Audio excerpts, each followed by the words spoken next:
We anything, we in this thing. You are now watching Juke Boy Sports Show. I'm your host, King Ralph, here with my homie and the co-host, the homie Kai. What's happening, bro? I'm doing wonderful, man. I am energized. I am hyped up. No, I didn't take an energy drink. I know it's nighttime, but I sense greatness in the air. NFL season is tomorrow night, man. So are you Yeah, excited? 'Cause I'm excited. I'm excited. I'm excited. I'm excited. And we got a long show to get to, but this show's been brought to you by Fitboxer. If you want to do a podcast like what you're watching, music videos, photo shoots, call the number on the bottom of the screen, 707 Fitboxer. Make sure you follow all of our socials. It's a lot out there, but you got to like the page on Facebook, the He Say She Say channel. Make sure you go on YouTube, subscribe to the Juke Media page, J.U.K. Media. Make sure you go on Instagram and follow at J.U.K. Sports Show. Make sure you follow me on all my socials. And it's running. There's a little ticker at the bottom, but make sure you go on Twitter, Twitch. Well, for Instagram, TikTok, Twitch, make sure it's at KYNGRALPH. Add an underscore for Twitter. I'm also on Threads. But if you want unbiased basketball analysis, go to the.house of hoops on Instagram. Kai will get you right for the NBA season. And we got a lot to get into, man, so we're going to jump straight in. What are some coaches that's on the hot seat, brother? The block is hot, as the hot boys would say. We're gonna start off with Bill Belichick. Ralph, we got the Patriots. New England Patriots have not won a playoff game in 4 years. I don't even remember what I was doing 4 years ago. I think I had started a new job or something. But but since Tom Brady left, they had two losing seasons in the last 3 years. One of the years that they made to the playoffs, I want to say, was 2021 when they faced the Bills. They had a 30-point drumming to the Buffalo Bills, 47-17 blowout, which is the largest blowout in the Bill Belichick his career. Third largest, highest points allowed in New England Patriots history as well. So that's all bad. You get Mac Jones, you bring back Bill O'Brien, but you don't even have the quarterback in that division, Ralph, to really contend with an Aaron Rodgers or with a Josh Allen. And then finally, I'm looking at Bill Belichick's record. What have you done for me lately, right? And his resume says he's 36-44 with the Cleveland Browns without Tom Brady from 1991 to 1995, and they made one playoff appearance. So it's almost like history is repeating themselves. So I got Bill Belichick, and then my last coach that I got, I had Ron Rivera as well, but I'm not really going to get too deep into that. And then I had Brandon Staley, last late game coaching decision. You remember this? Versus the Raiders, man. It's like, wait, you calling the time? No. All right, we're going to end you right here. Right.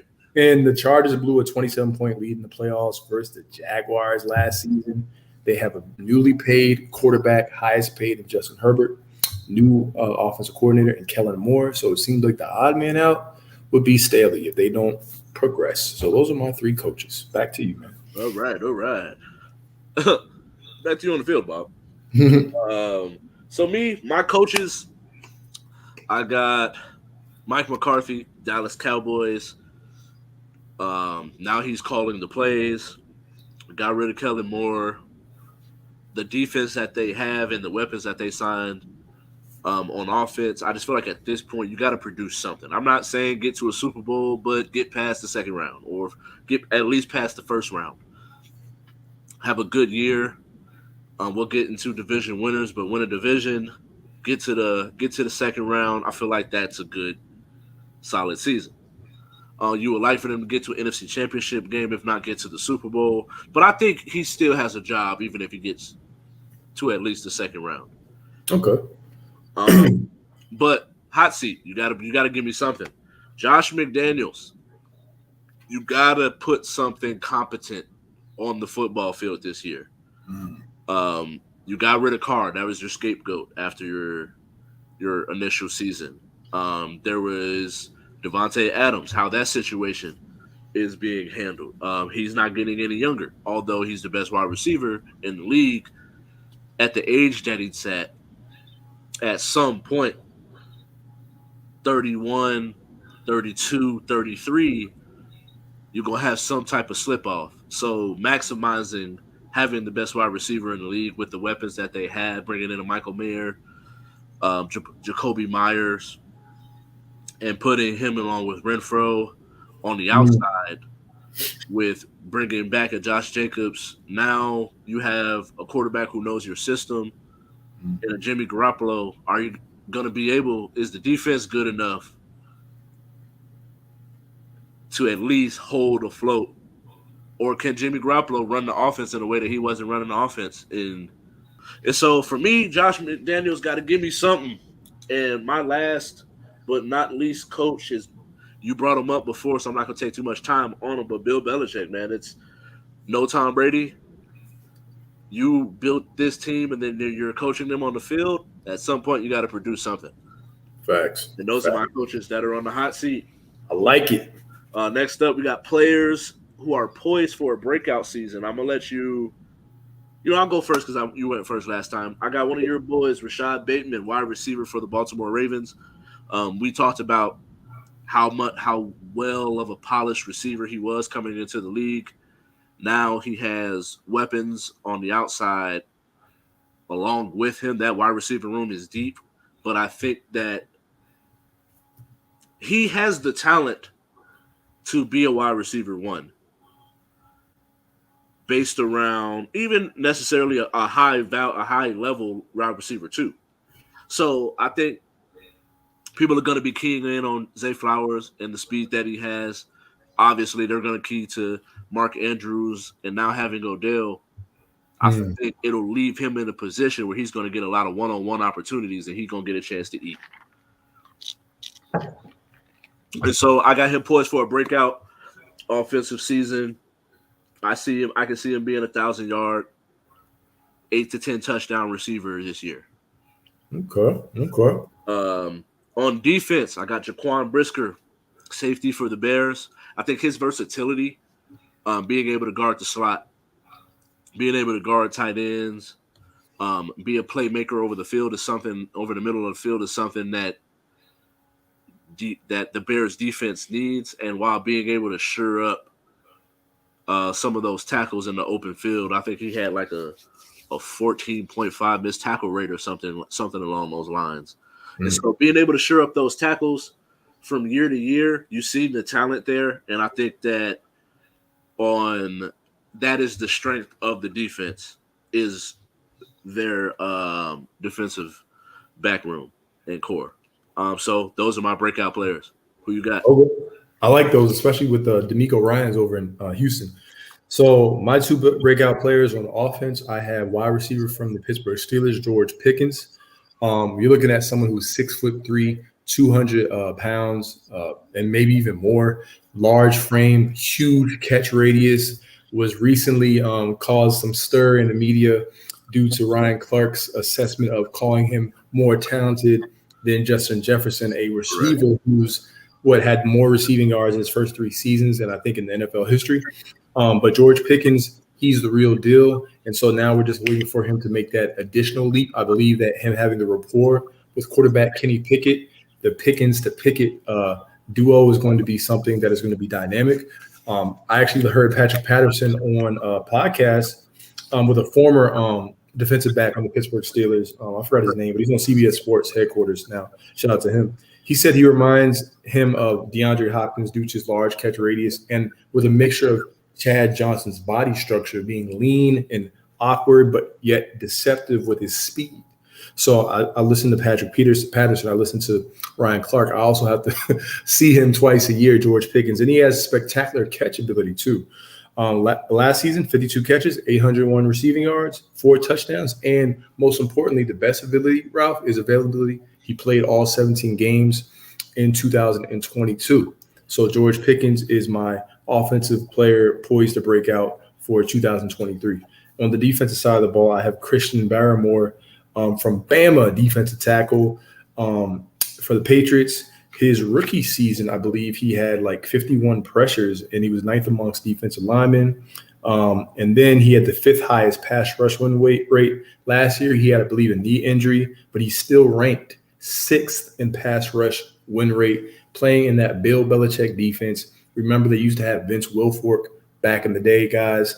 So I think that him just kind of taking over that big interior middle defensive role is huge, and I think he's going to continue to blossom and continue to progress. So those are my two players. Hey. Yeah, I think there's a couple others that could possibly get some of that juice, some of that love. I think Brees Hall being able to come back from his knee injury Most and the definitely. flashes that he showed last year, he's gonna be someone. We'll talk about them in a little bit, but Jahmyr Gibbs can come in and right away have a breakout season. Yeah. With the talent level that they have, so I'm kind of curious to see what happens with that, but and who ends up actually getting the award. But we got division winners, man, off rip. How about them Cowboys? How about them Cowboys? I think that the talent that they have, it is one of those things where they have a lot of talent. Can they put it together and actually be able to win a Super Bowl? It's one of the over the last couple of years, you always hear Cowboys, so we going to the Super Bowl. So now this is your opportunity, man. I think that you got Dak, if he can avoid the high amount of turnovers that he had last year, interceptions and fumbles, and bring that down, cut it at least in half, and have more of a 30 touchdowns to lower it down to like 8 interceptions from 15, then you're putting yourself in position where your defense is going to be able to keep you in games regardless of how well you're playing on offense. Just don't turn the ball over. And that's who I got. And when the NFC East, how about them Cowboys?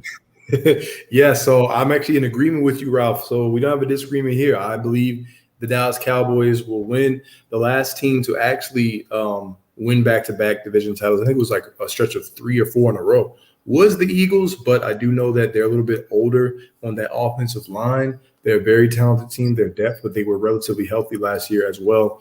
And I think that I'm never, wishing on injury, but I think some of those things can, attrition can catch up to you at times. I'm looking at the Cowboys for the same reasons as you, along with you add Brandon Cooks, someone who's been productive everywhere that he's been at the receiver position, a veteran receiver. You get Michael Gallup returning, this year. You add a reliable veteran and a former All-Pro and Stephon Gilmore at the cornerback position. And then you have Tony Pollard, who's actually in a contract year, unrestricted free agent in 2024. So I think the game plan will, give him as many carries as possible so that they can win the division. And also you have Deuce Vaughn, who can come in and spell him at times, someone that they like, real shifty, et cetera. So I look at Dallas Cowboys to get to win the NFC East as well. Me too, man. I think that is – I think they just got a lot of talent. It's time for them to put it together, bro. At some point, you got to put it together. Yeah. NFC West. This is one of the ones where I was like, I wanted to go Seahawks, but they're not going to be able to sneak up on people this year like the way that they did last year. So can that talent stand and withhold that type of threat where they're going to come for you now? And I still just think that 49ers have too much talent on both sides of the ball, and that over time Brock Purdy will be competent enough to where he'll lead that team on to victory in the long run. So I'm going to take 49ers to win the NFC West. Okay, I'm in agreement with you. I like the Seahawks. I think they could be a sleeper team. We'll get into that later. But I think that when we're looking at the NFC East, I believe that they have the two best players on both sides of the ball. On the offensive side of the ball, you have Christian McCaffrey, who I believe will be an Offensive Player of the Year candidate. And then on the defensive side of the ball, you have the newest, highest paid, I think, what is it, defensive end or whatever. Defensive end in NFL history, and Nick Bosa.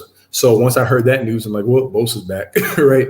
So Right. you have them. You still have Fred Warner there. You still have some other guys on that defense. I believe they got Hargraves, right? They added Hargraves from Yeah. the Philadelphia Eagles. Okay, so then you have Brandon Ayuk. You have Debo Samuel. You have George Kittle, a premier tight end, a top 3 tight end in the NFL. So I'm looking at the 49ers for all the reasons why you said, and plus some. And you also have Kyle Shanahan, who's a good coach. He hasn't won a Super Bowl yet, but in terms of just getting regular season success, his resume is proven. So I'm gonna go with the 49ers as well, man. And next up, who that said they're gonna beat them Saints? Okay. Man, I got the Saints, man. I think the addition of Derek Carr, while also being in a position where they had an amazing offense, you're getting Michael Thomas back. You're adding Jamal Williams, who was a touchdown machine, goal line machine last year, being able to give Alvin Kamara a spell while also being the running back 1 in that offense. While I think that the emergence of a Jawan Johnson at tight end is one of those things where you're going to give them ample weapons while being a top 10 defense, and then having Derek Carr, who's a top 10 quarterback. Sky's the limit for them. So Saints win an NFC South. Okay. So eventually I think we might disagree about something down the line. We'll see. But I got the Saints as well. I think Derek Carr having the familiarity with was it Dennis Allen, I believe? I could be mistaken, but he has familiarity with coach over there. So having that familiarity, having a Chris Olave, having a Michael Thomas, getting Alvin Kamara off of suspension. Also, that defense is kind of sneaky, and it's hard to play in the dome.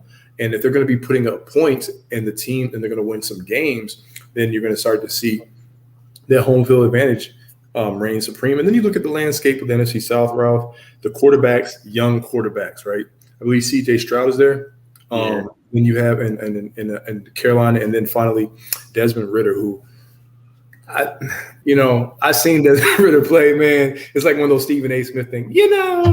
Desmond Ridder, I don't really know. But they have talent at other positions. But once again, that defense still needs to bolster up in Atlanta to me. So I'm gonna go with the Saints as well. So yeah. And then next up, the NFC North. The North. Ugh. This one's hard for me, man. Because I think with Aaron Rodgers leaving, it's leveled the playing field. Okay. And so, but also, it's like Minnesota should run away with this division. Yeah, they should. But it's like every year we be waiting on them to do something. They got Justin Jefferson over there, add Jordan Addison, TJ Hawkinson. They kind of take a step back on the runnings on the running back side, but they still have an adequate running back in Madison. So Kirk Cousins should be able to right the ship, but it's like the defense isn't that strong, and Kirk Cousins doesn't show up in big games. So for that reason, I'm going to take that tough-nosed, given everything they got, Detroit Lions. Detroit. Where Jalen Rose at? All right. So you're gonna go with the Lions, huh? Them Lions. Detroit Lions. Okay. Yeah. So I feel you on that. I feel you on that. But you know what? I'm gonna switch it up. Because I just, why not? I'm gonna switch it up, and I'm gonna create a case. Because we've agreed on the first 5. So I'm like, you know what? How about we do this? I'm gonna go with the Packers. And some people say a little bold because Jordan Love and et cetera. But I think I like what's coming out of camp from Jordan Love. He has a Christian Watson there. I think Christian Watson will take another step. Aaron Jones. You could say that the Green Bay Packers, they have the most secure running back situation in terms of veteran running back. And then you have a sleeper in A.J. Dillon, someone that can get touchdowns there as well. And you have Matt LaFleur. You have the coaching, someone who's won division titles as well. So I think if you mix the coaching, you mix the receiver play, and you mix the running game and the defense, we'll see how that stirs up. But I'm looking at the Bears defense, and they don't impress me, right? Yeah. So I think the Lions are the most talented team, but I'm gonna go with the Packers. I'm gonna make that case for the Packers and go with them for the NFC North. All right. I can see it happening, man. I think that he's shown from training camp this year. Mm-hmm. History would tell you that the Packers don't have an issue finding at least a competent franchise quarterback. Right, he's gonna be the next Bart Starr, man. And so I don't see it. Plus, you never know, man. This is one of those divisions that can go in any direction. It really could. Because I actually have the Bears winning 9 games this year. Ooh, that's a tough division then. And so I think it could be a tough division. Mm-hmm. But NFC East. Okay. Oh, boy. I went with the Dolphins, man. I think Tua will be healthy enough to make a difference with that offense, the offensive weapons that he has. And then Jalen Ramsey being able to come back later in the season, God willing, I think that they'll be able to put up enough wins to be able to win that division. Okay. I'm going to let you know that the New York Jets have been working on me, man. Good. I'm starting to sit up there and I'm like, the Jets are starting to work on me. I don't know if you saw that episode with Michael Irvin when he was in person, when he was talking about Quentin Williams. Yeah. He's like, you got to let the fat boy loose, man. He's like, I'm gonna get 20 sacks. He's like, you see him with Hard Knocks, I'm gonna get 20 sacks this season, man. Yo, that talent is so. They're a talented team. Sauce Gardner, Quentin Williams, C.J. Mosley. I know him very well because he's our linebacker. Aaron Rodgers, right? I'm trying to think when Aaron Rodgers didn't win the division. That's actually a good question. When has Aaron Rodgers not won the division when he was at NFC? We'll see. It might have happened. I think it did happen one year. Right. Robert Saleh, he's been on a championship team. Chris Garrett Wilson, I don't even know who else they got there. They got who we sat up here and talked about the Dolphins should get. So yeah, they brought over Cobb and Lazard. And familiarity, and I know they have all the expectations and all that. So you know what? I'm gonna go with instead of my gut, I'm gonna go with my head, Ralph. For the sake of, I don't want to agree on everything. On everything? Yeah, for the sake. So I'm gonna because of everything I said, I'm gonna go with the Jets. I feel like the Jets should win the division, but they probably, they might not for everything you said. So I'm just going with this. Let's keep moving. Next up, AFC West. All right. And I so badly wanted to go with the Chiefs, but then after looking, it's like, all right, so Chris Jones, you got Chiefs colors on, man. I don't know, man. Travis Kelce, losing Eric Bieniemy. Mm-hmm. It's like at this point, it'd be easy to just put them in there and think they're a shoo-in, but I'm gonna believe in the Chargers to break through this year. LA Chargers, talent all over the field on both sides of the ball. Justin Herbert got his money. Kellen Moore calling plays. I think that it's gonna be enough where this year they get it together and make a strong playoff run. Okay. I like it. For everything that you mentioned, I feel like the Chiefs have cracks in their armor, chinks in their armor this season. I believe they're going to still make a deep playoff run. I still think they're going to win maybe at least 10 games or, even more in that division. But I think that when I look at the Chargers, let's talk about the Chargers. You get the return of Rashawn Slater, right? You get Kellen Moore, an offensive coordinator who's going to move the ball down the field. And people could say, well, if you move the ball down the field, doesn't that mean that you increase the chances more of interceptions? But then you think about who's moving the ball down the field, someone who has really good ball placement in Justin Herbert. So I don't have any concerns about that. You add Quentin Johnson from TCU, who I wasn't a big fan of coming out of college. The tape don't lie, but he gets to learn real world experience, Ralph, from big receivers in Mike Williams and mainly Keenan Allen, because Keenan Allen is the one that can run something other than the 9 route. But be real, man. Because shout out to Tar. Tar was like, yeah, nobody else on there learned anything from Keenan Allen. Those big receivers. Mike Williams still runs the 9 route. And they all get hurt. But anyway, and you got Josh Palmer and you got Austin Eckler, man. I'm like, they just have too many weapons. And like another quarterback, Lamar Jackson, you pay Justin Herbert, so he doesn't have that hanging over his head. Then defense, they have talent on the defensive side of the ball. So I'm with you. I think that the window was open for the Chargers, and they just need to seize it. So I think they're going to at least be regular season warriors and win the AFC West for the first time since Drake dropped the So Far Gone mixtape in 2009. So that's what we roll on, man. I just want to be successful, as they say. All right. And you're funny. Your references, bro. We're looking at AFC South at this point. I think your favorite quarterback will come back from a major deficit. I think they showed a lot of strides last year, getting to a certain point. I think Jacksonville Jaguars, man. I think the addition of Doug Peterson, getting squeezing all the juice that he could out of the potential that Trevor Lawrence has. You bring in Calvin Ridley. You bring in you actually are able to get something out of Evan Ingram. We've been waiting for Evan Ingram to be that guy for the longest. You get something out of Alvin Ingram. You got Travis Etienne, Tate Bigsby, a defense that looks formidable. And so all of these things put together, weakness of conference.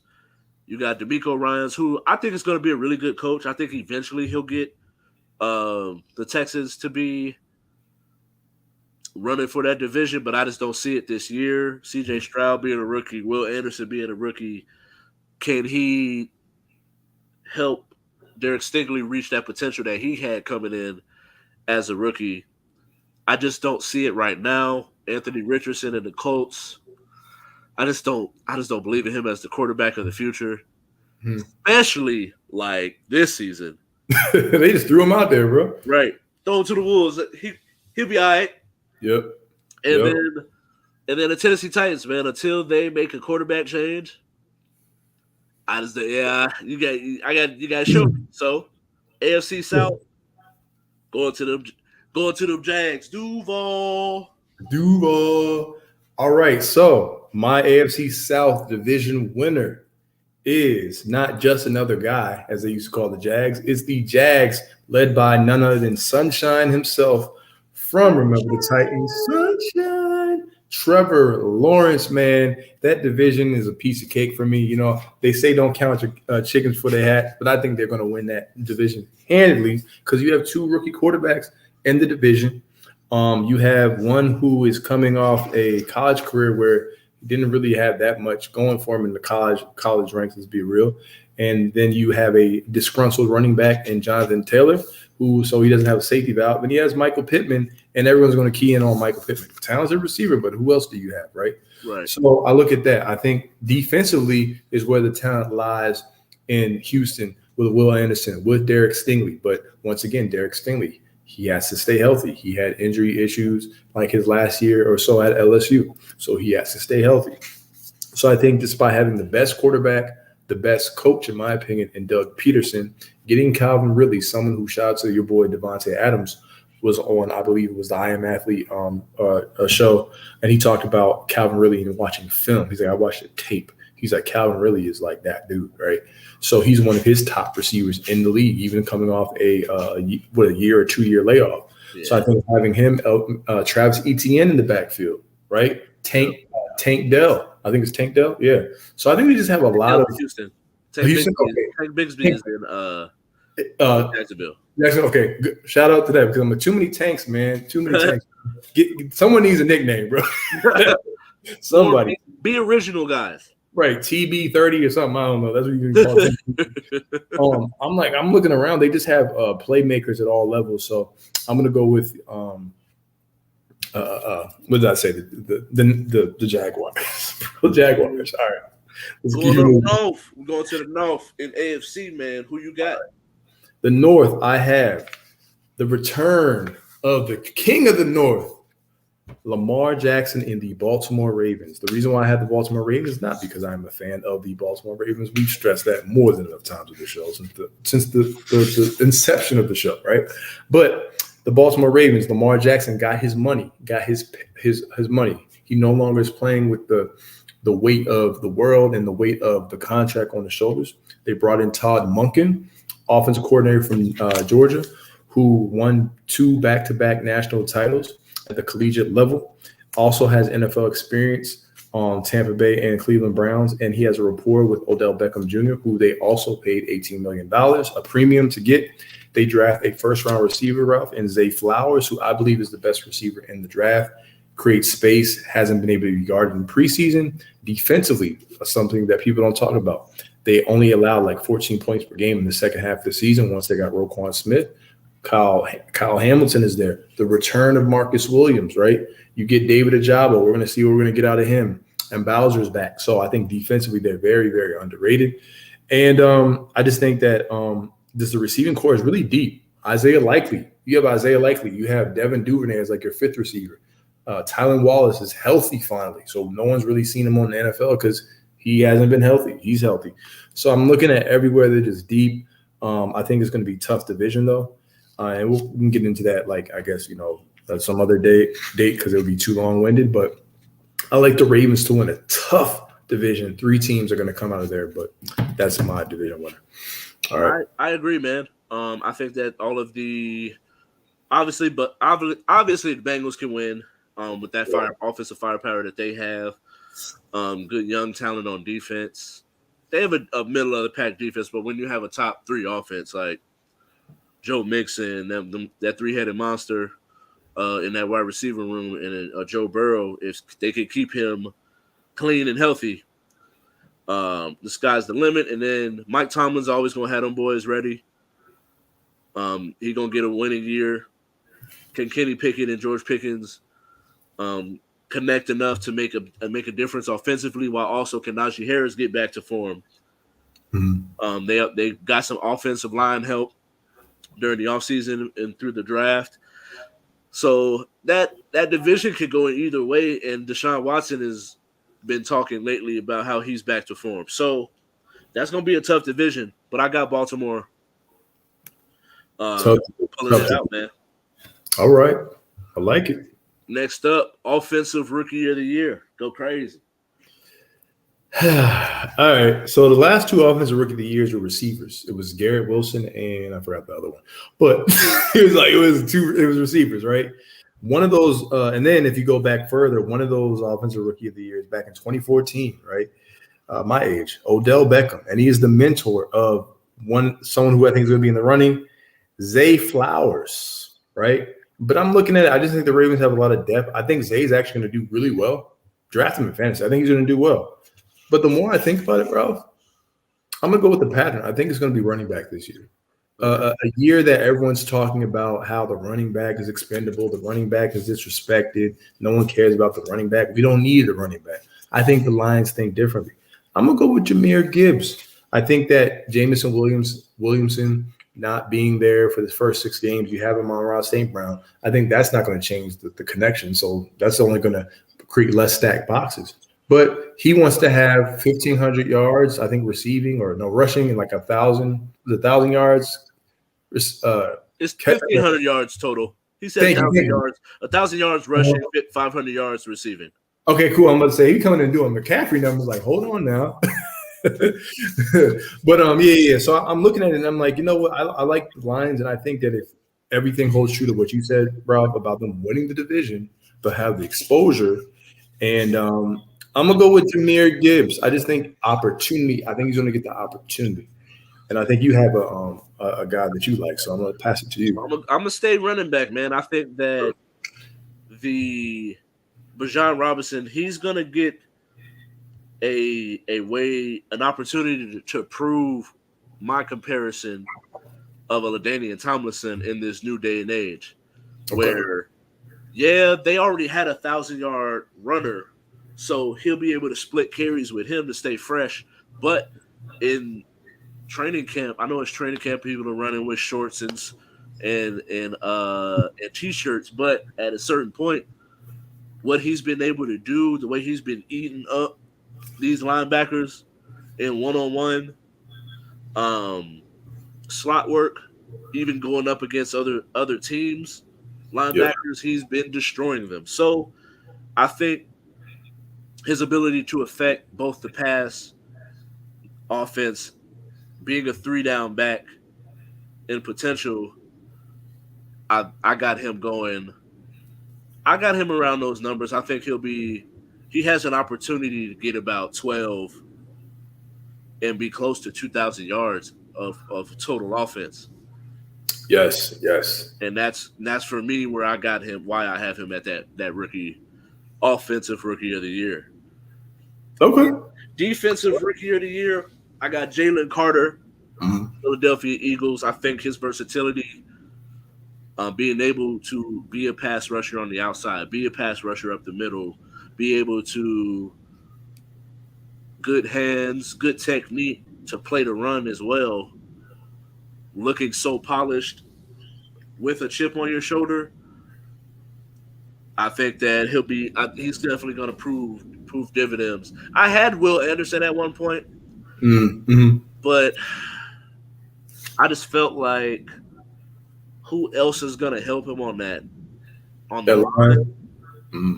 So I took Jalen Carter because he'll get more one-on-one opportunities. Okay. Yeah, I like it. I had Will Anderson as well, and I don't think either of us would be surprised if he won it, or maybe somebody else. But I think I know for a fact. I'm looking at. I have Jalen Carter. For everything that you mentioned, I mean, he blew up our left guard, whatever, Ben Cleveland. Even though, in his defense, I've said before, Ben Cleveland has been on the tier of, we drafted him, and it's like, bro, you need to show up. But Jalen Carter is also like really good, so no shame in your game, right? He's learning from Fletcher. He's learning from the other guy that they have there. I forgot his name, but they just have a lot of defensive veterans, savvy veterans. He's going to get one-on-one matchups. So I agree with you. I don't need to go too much more in depth than what you did with it, bro. So, Who you got for Coach of the Year? All right, Coach of the Year, I have Doug Peterson. If the Jacksonville Jaguars are going to win the number of games I expect, which is going to be 13, at least 13 games, I believe the Jacksonville Jaguars will be the number one seed in the AFC. And I have Doug Peterson improving upon his season last year with a quarterback in Trevor Lawrence. All right. And I got Matt LaFleur, man. I think with the job, this is going to be a job. This is actually going to be a job where he will get an opportunity to show how great of a coach he can actually be. No Aaron Rodgers. You got a good young quarterback who's got some time to learn from Aaron Rodgers. Your wide receivers are going into year 2 because you had a really young wide receiver core. Shoring up the offensive line, getting back some injured players, while also that defense that they had, and being able to bolster up that defense through the draft, free agency. He has an opportunity to win the division, which, with no Aaron Rodgers, puts you in a position to where you can win Coach of the Year. Okay. I like it. Then Offensive Player of the Year. So, Offensive Player of the Year. You want me to go on that one? Yeah, you go first because I got to make a decision on mine because I'm second guessing mine now. Bro, there is so many people. I'm like, do I go with Tyreek Hill? Because Tyreek Hill said, I want to get 2,000 yards. Right. But your quarterback doesn't stay upright. Well, you get 2,000 yards. So I'm like, And, that playing that Jets division, that's kind of tough, man. I don't know about that. Greg Rousseau, the Bills, I don't know about that. Then I see Justin Jefferson again. I see Justin Fields. I see so many different, people. But I'm like, it's Justin Fields. I have to be Justin Fields because I think no one saw him running that way in college. He's running the ball. I think that he's going to have to run the ball and throw the ball to produce because of that defense. DJ Moore is going to get him easy yak, Ralph. Easy yak. Just throw it to a screen. He's gone, right? Yeah. Cole Kmet, the running back situation, everything. I think Justin Fields is going to get it. They don't have to win the division. I just think that he's going to ball out. I think this is his year for Offensive Player of the Year, and I'm going to go with him because my other guy was going to be Christian McCaffrey. The only issue I have with McCaffrey is durability. So I'm gonna go with Justin Fields. And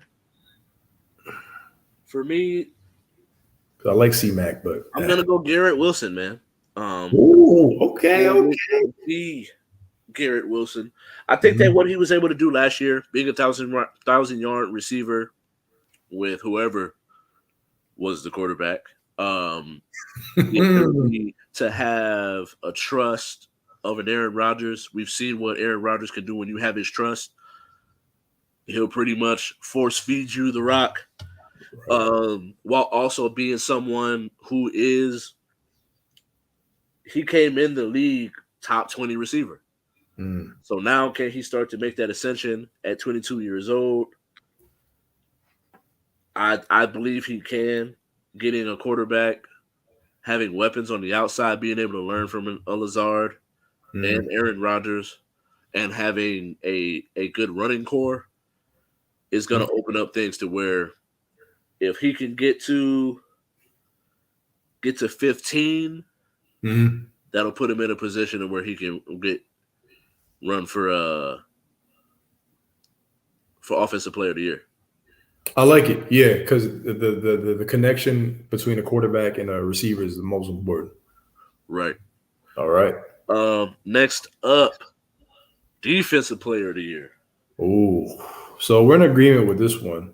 I'm going with Micah Parsons, man. I think moving him to the position that he fits best, even though you can move him everywhere, but I think being closer down there to be able to get to the quarterback, I think that's going to reap its benefits. You have Stephon Gilmore, like I said, you have Trayvon Diggs, someone who gets a lot of flack for giving up a lot of yards, but he also gets interceptions. Very Marcus Peters like when I think about that. So I'm not really worried about that too much. And Micah Parsons was runner up each of the last 2 years. It was him and Myles Garrett.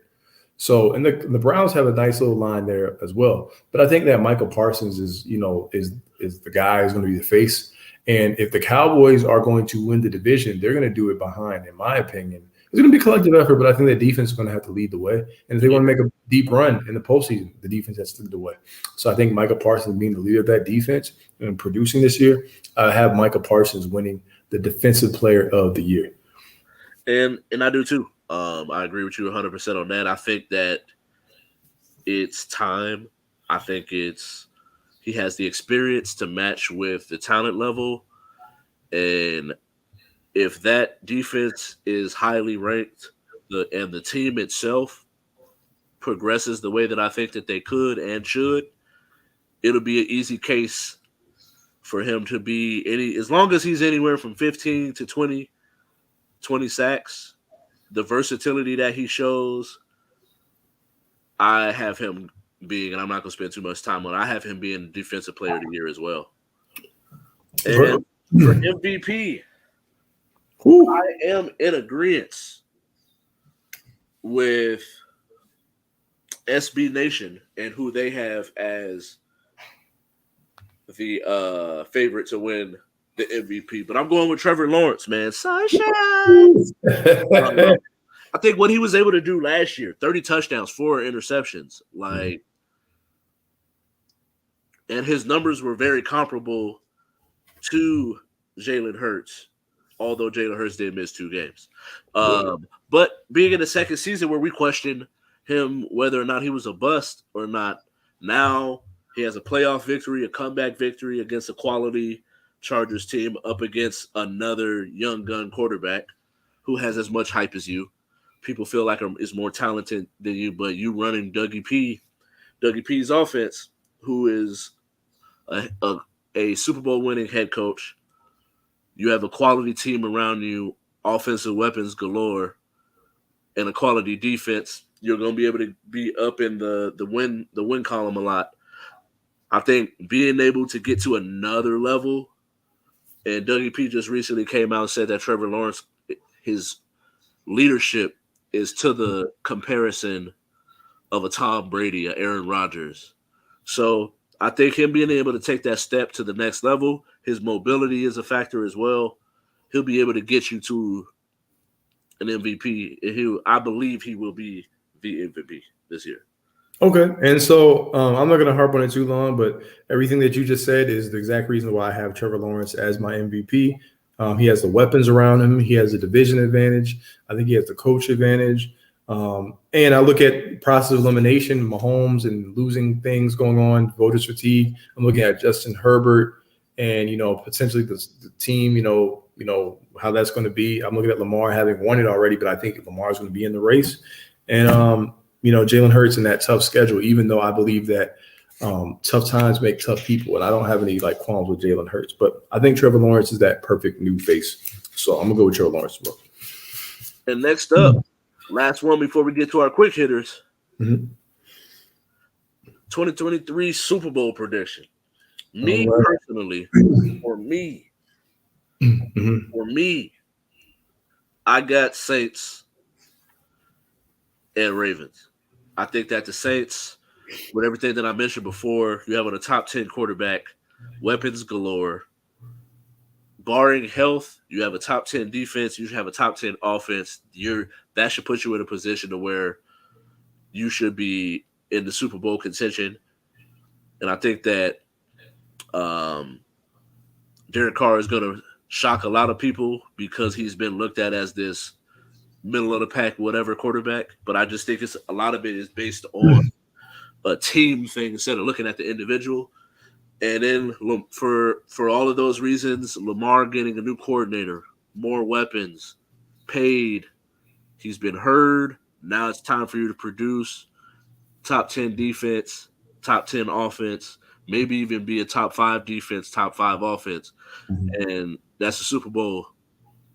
All right. I'm going to go as far as to say who's winning yet. Yeah, don't say who's winning yet. I'm not going to say who's winning yet. That's for another show. But things can change too. Saints, Ravens in the Super Bowl. Okay. So my head. I think it's in Vegas.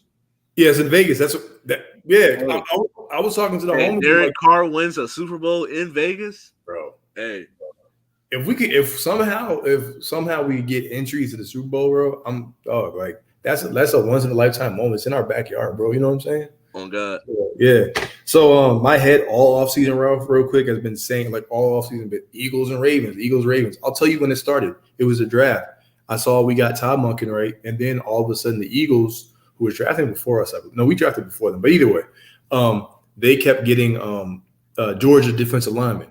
And so I'm like, what if Todd Monken faces his old line in the Super Bowl? What if we have a bird bowl? And it just punned. And then I always overthink things. And then once I overthink, I wind up being wrong when I should have went with my first prediction. But anyway, I'm like, the Eagles are just the clear cut to me.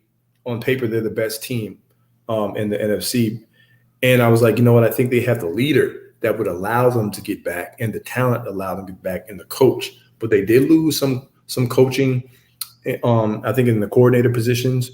And the schedule is just so tough. And so I think that, potentially not getting that 1 seed could, we'll see how that goes. So I had them versus the Ravens, but I want my team, how I want to win. And so I was like, you know what? If they get there twice, I don't see the Eagles losing. So I'm like, you know what?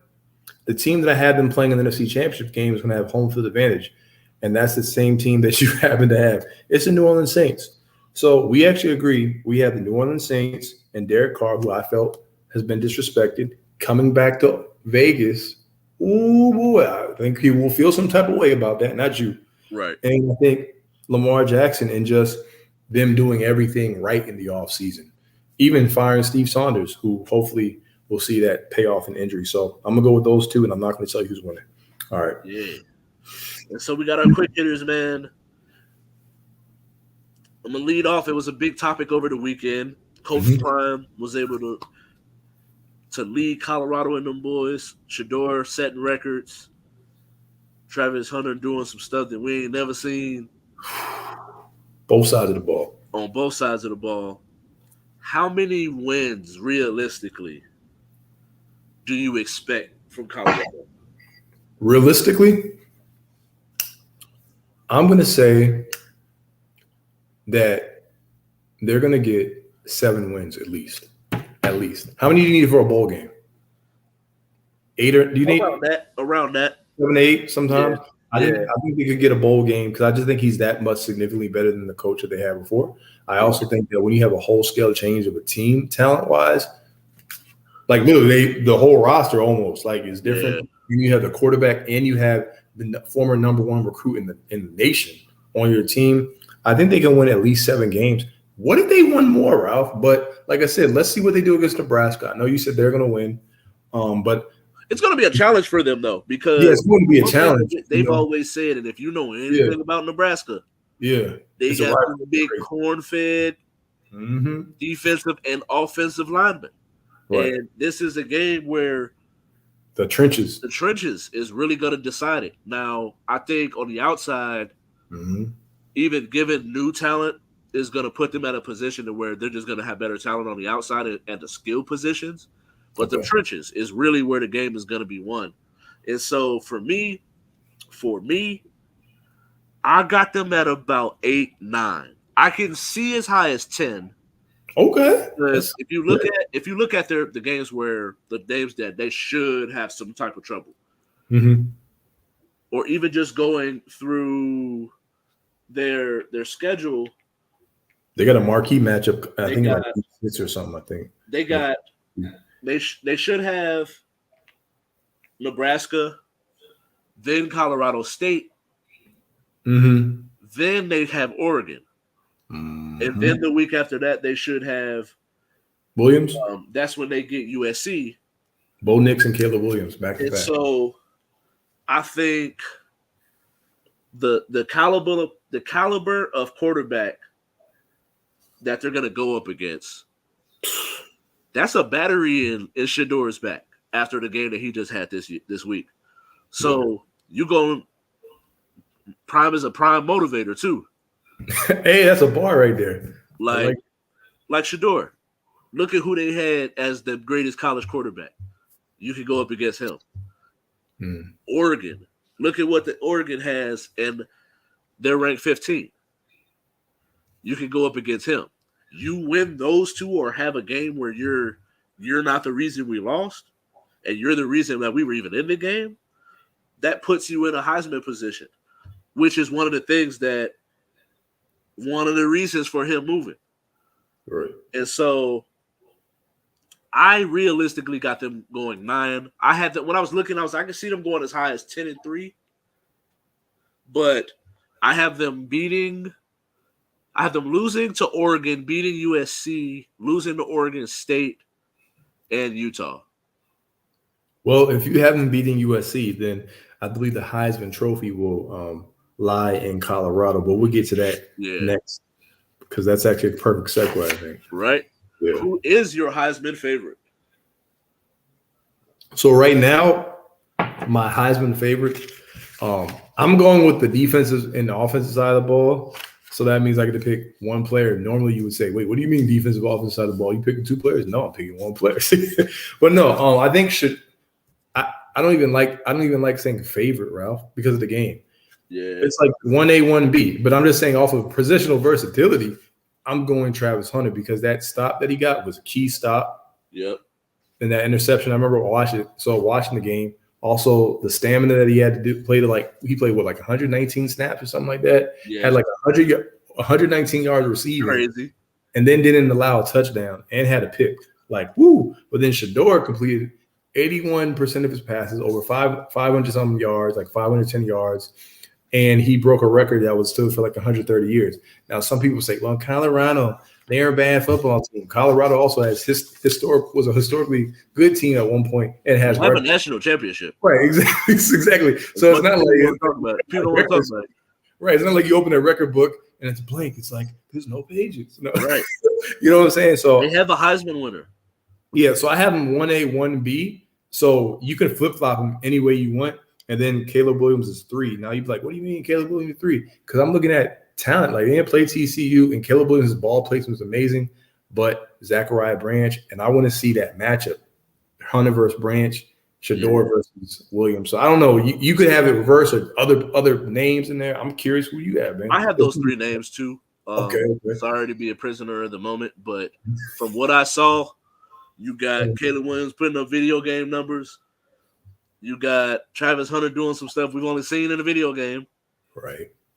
111 receptions, 119 receiving yards, and a key interception. Right. And when you look at that play, that's a touchdown if he doesn't make a great football play. Mm-hmm. And so then Caleb putting up those numbers, Shador breaking records, breaking the school records, first game in. I just think that it's hard to have anybody outside of those three. Okay. And so I got my Heisman favorite. I'm going to pick – those are my three finalists at the end of the year. Shador is my Heisman winner. Okay. I like that. And then next up,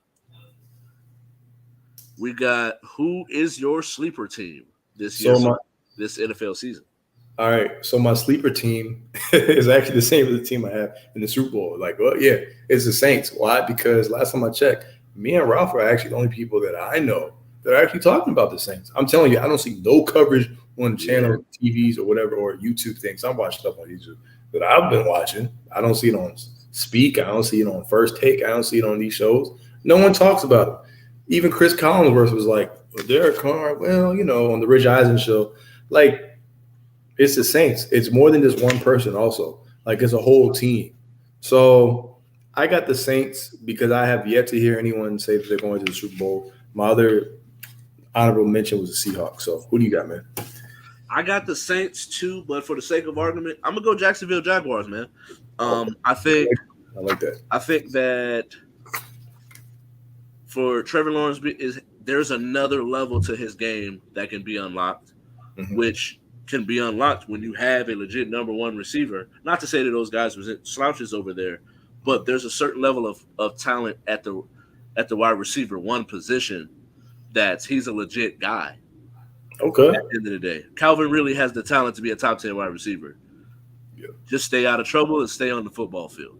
And so I think when you look back at what Calvin really was able to do, he missed games for mental health reasons and then was eventually suspended for gambling while being away from the team.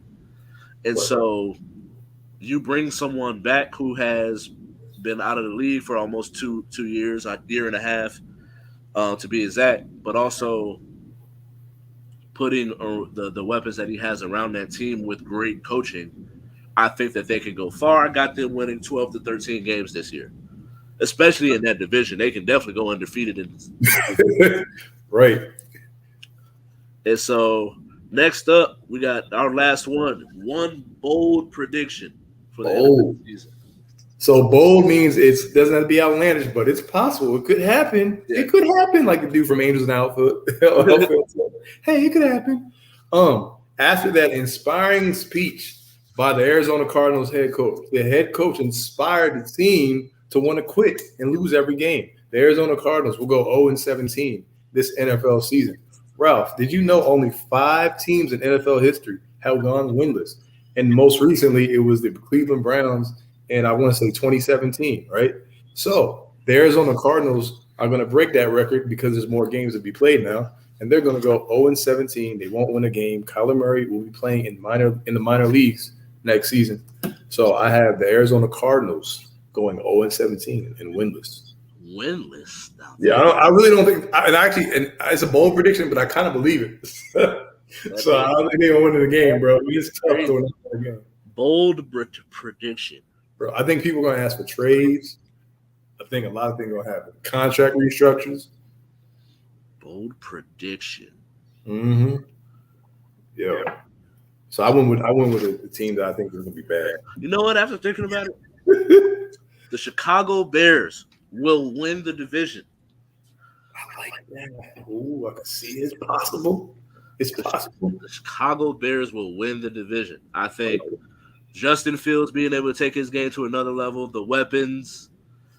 They have good young talent on defense. My biggest scary thing, the thing that makes me scared the most for them and about them, is the lack of pass rush.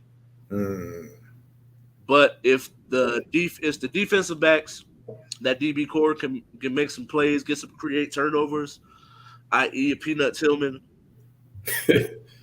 Bears winning the division. I And like it. thank you all for watching. We got the ticker going at the bottom. Make sure you go and follow all of our socials. Like our page, the He Say She Say channel on Facebook. Subscribe to J.U.K Media, J.U.K on YouTube. Follow at the.house of hoops on Instagram. And we're out of here. Thanks for watching. Peace out. Peace.